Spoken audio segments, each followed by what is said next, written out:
I think he's right. We have here a new challenge. Is a tough one.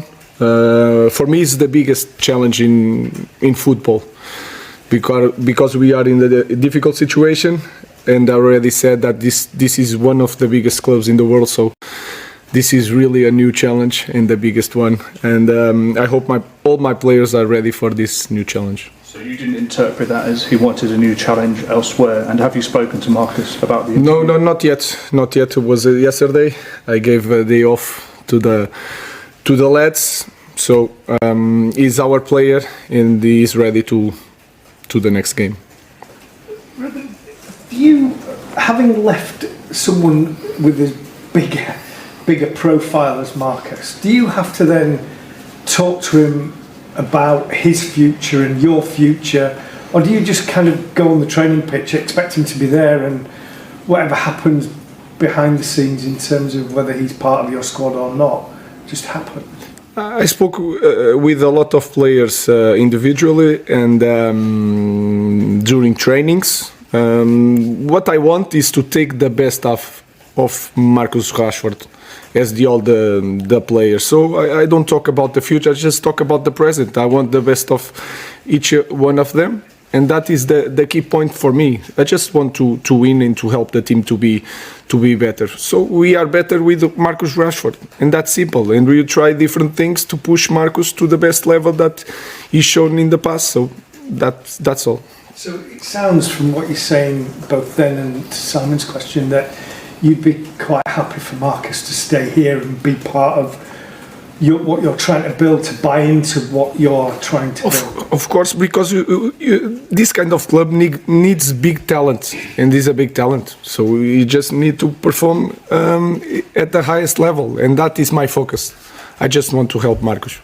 Yeah, well, it's complicated the picture, isn't it? Because as you say, yesterday it looked like he was leaving Man United this January, but perhaps Amorim wants him to stay. What I thought was interesting was Amorim saying he's looking for ways to get Marcus Rashford to his best level. Now, I don't think it's the first time we've heard a Man United manager say that, because we know he's a big talent. That's what Amorim described him as, a big talent. But can he do it consistently? That's always been the question with Marcus Rashford. When we look at his goals across his time, Man United, going up and down, up and down. He burst onto the scene, of course, in February 2016. 2 goals against Arsenal on his Premier League debut, after already scoring 2 and on his Europa League debut. He scored on his England debut, Champions League debut. So much excitement about this player.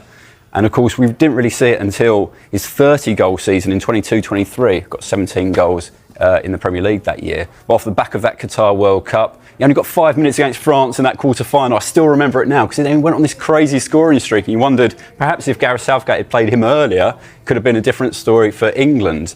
But the year before that, just 4 Premier League goals for him, and he got into that season after having some shoulder surgery, so never really got going that year. But as I say, so much inconsistency through his career, and that's why he just stands there now with 2 FA Cups, 2 League Cups and 1 Europa League. And of course, we've got to say as well, during this period, Man United, lots of changes of managers, lots of changes in terms of the personnel around him. So he's not had the consistency of teammates or managers in that period. And Man United, not at the level they'd want to be for the majority of that time. So, yeah, it's difficult for Rashford and where we place him really in terms of his Man United career, because there's been moments where he's looked fantastic, other moments where really frustrating. And I think that what we heard from Ruben Amorim there, new manager coming into the club, can see his quality.